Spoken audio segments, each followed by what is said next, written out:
រឿង Boss Love Levi បែរតែឆាំងហាន់វាយចោលពិតជាសង្ហាខ្លាំងណាស់សង្ហាទៅនាងឯណោះចង់ងាប់ហើយណោះអរគុណច្រើនលោកឆឹងដែលលោកបានជួយចាប់ចោលបាត់អោបរាពិតហេរ៉ូចាអូយអីក៏សង្ហាយ៉ាងនេះចាអូយខ្ញុំអាចសុំលេខទូរស័ព្ទរបស់លោកបានទេប្រស្អាតអញ្ចឹងខ្ញុំមានតែត្រូវសួរម្ចាស់ស្នេហ៍ខ្ញុំសិនថានាងព្រមឲ្យឬអត់អះស្បាយរលីងមកដេតបែរជាមកជួបរឿងបែបនេះប៉ុន្តែដែលគួរឲ្យខ្លាចជាងនោះគឺឆាំងហាន់មិនខ្លាចថាធ្វើឲ្យខ្លួនគេរបួសនោះទេមិត្តប្រុសរបស់អូនមើលទៅដូចជាសុភាពបរោះម្នាក់ទេគ្មានអីពិសេសផងអូនសម្លាញ់ហ่าឲ្យបន្ទុកបងខ្លះមកអួតខ្លាំងម្លេះ50បន្ទុកនោះវាច្រើនពេកផងហើយមើលសុំទឹកមួយកែវមកអូនកុំគិតថាខ្ញុំព្រមទទួលលោកណាមកផ្ទះខ្ញុំហើយធ្វើរកដូចជាម្ចាស់ផ្ទះទៀតណែយកไปណាឆាប់ទៅផ្ទះរបស់លោកវិញទៅហើយមើលបងណែកុំមកនិយាយអារឿងឈឺកាពះឈឺកប៉ោយនឹងទៀតណាប្រពន្ធណាអូនក៏ដឹងដែរថាវាយប់ជ្រៅទៅហើយបើសិនជាបងធ្វើដំណើរតាមផ្លូវទៅមានរឿងអីកើតឡើងនោះមិនចាប់ទៅហើយទេអីលោកវាយយ៉ាងសាហាវជាមួយចៅណ៎ណាហ៊ានធ្វើអីលោកទៅឬមិនទៅវាជារឿងរបស់លោកអូបើចង់កែងនៅទីនេះយប់នេះទៅកែងនៅលើសាឡុងទៅមិននឹងអាចទៅនេះគឺជា first date របស់យើងបើកែងលើសាឡុងបងមិននឹងអាចធ្វើអូនកក់ក្ដៅបានទៅនៅក្នុងយល់ស័ព្ទរបស់លោកផាំងមិនបានទេខ្ញុំត្រូវតែគិតរកវិធីផ្សេងដើម្បីចូលទៅខាងក្នុងឲ្យបានចង់ជោគជ័យលឿនណាយល់ស័ព្ទតែនៅមានជាបន្តទៀតឆាំងហាន់ក្រឹកឡើងខ្ញុំត្រូវទៅធ្វើការផង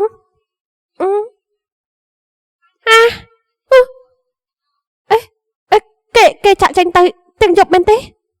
មនុស្សស្អីគ្មានការអត់ធ្មត់អីសោះវើយឯងស្មានតែដេកនៅលើសាឡុងតាកំពុងមិនសប្បាយចិត្តគិតតែបងទៅបាត់ហើយអត់ទេនេះលោកចំអិនគ្រប់យ៉ាងមែនទេបាទពិតណាស់ឲ្យបង 5 star មកយកសាប់ទៅផាត់ធ្វើល្អម្ដងបាន10បន្ទុកតើតាគ្រប់100បន្ទុកទៅគ្រប់កំណត់របស់ខ្ញុំវ៉ាវនៅក្នុងរយៈពេល1អាទិត្យបងនឹងយកអូនឲ្យបានមកប៉ាខ្ញុំដែលគ្មានការយកព្រមពីខ្ញុំលោកនឹងត្រូវដក10បន្ទុក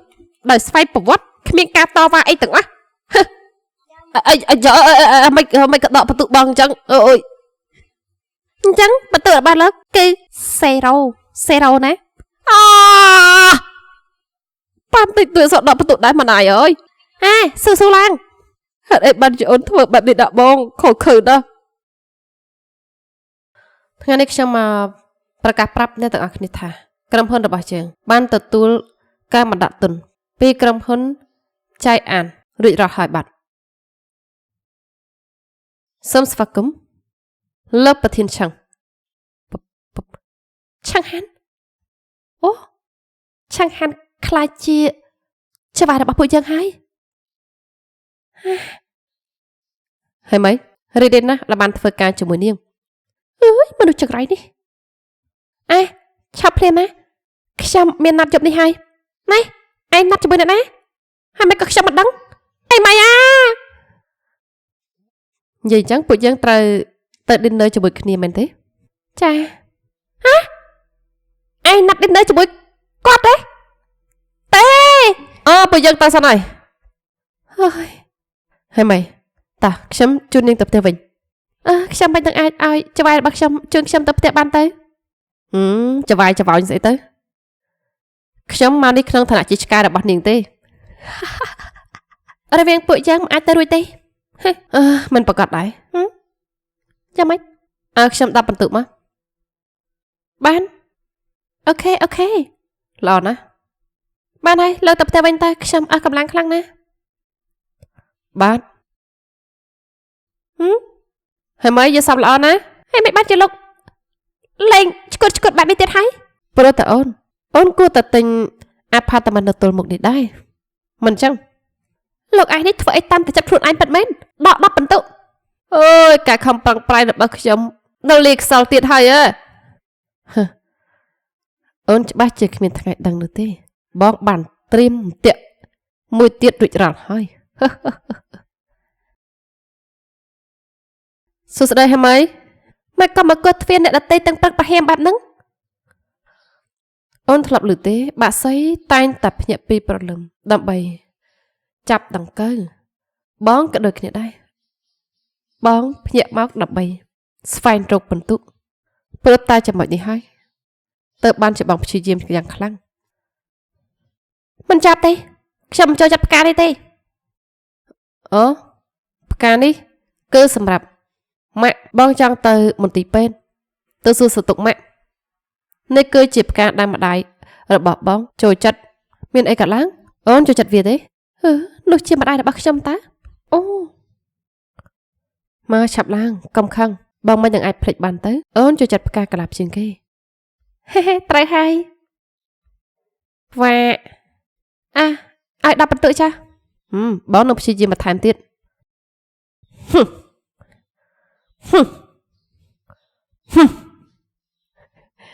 យីប៉ែនឹងគាត់ធ្វើចឹងប្រិមិត្តចា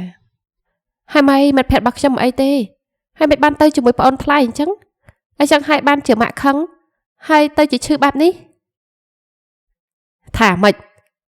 ប្អូនថ្លៃអញ្ចឹងកុំនិយាយស្ដីគ្នាបានកាខ្ញុំមកនេះគឺចង់ប្រាប់ថាខ្ញុំទៅវិញហើយម៉ាក់កាពិតគឺរឹងក្រៅទន់ក្នុងចង់លួងលោមគាត់យកបេះដូងរបស់គាត់ឲ្យគាត់ចិត្តទន់គឺមិនពិបាកទេណាស៊ូឡើងបាយប្អូនថ្លៃឯងទាំងពីរចេញទៅឲ្យផុតទៅខ្ញុំចង់នៅស្ងៀមស្ងាត់កុំខឹងអីអូនកុំខឹងទប់អារម្មណ៍ស្ងប់អារម្មណ៍ឆាក់ហានទិញផ្កាដែលម៉ាក់ចូលចិត្តមកនេះម៉ាក់មើលលោកពូខ្ញុំដឹងថាអ្នកទាំងពីរមិនចង់ជួបខ្ញុំប៉ុន្តែខ្ញុំនឹងព្យាយាមធ្វើឲ្យបានល្អបំផុតបាទខ្ញុំបាទព្រមទទួលការដាក់ទោសគ្រប់ចាំងសូមអ្នកទាំងពីរអនុញ្ញាតឲ្យខ្ញុំហើយនឹងហៃមីបាទរត់នៅជួបជុំគ្នាជាមួយកូនផងបាទឆាក់ហានឯងចង់កន្លោះដាតយ៉ាងម៉េចក៏បានតាមចិត្តកូនស្រីរបស់ខ្ញុំមិនមែនព្រោះតែឯងទេអីឯងធ្វើឲ្យនាងឈឺចាប់ស្ទើរស្លាប់ណាម៉ាក់កុំចឹងអីម៉ាក់ហើយម៉េចឯងនាំឆឹងហានទៅវិញសិនទៅម៉ាក់របស់ឯងមិនសូវស្រួលទេមើលទៅម៉ាក់មិនប្រសើរឡើងទេប៉ុន្តែនៅក្នុងពាក្យរបស់គាត់មានបង្កប់ថាឲ្យឱកាសដល់បងអញ្ចឹងហើយលោកត្រូវតែធ្វើខ្លួនឲ្យបានល្អបាត់ពិតណាស់បាត់រៀងរង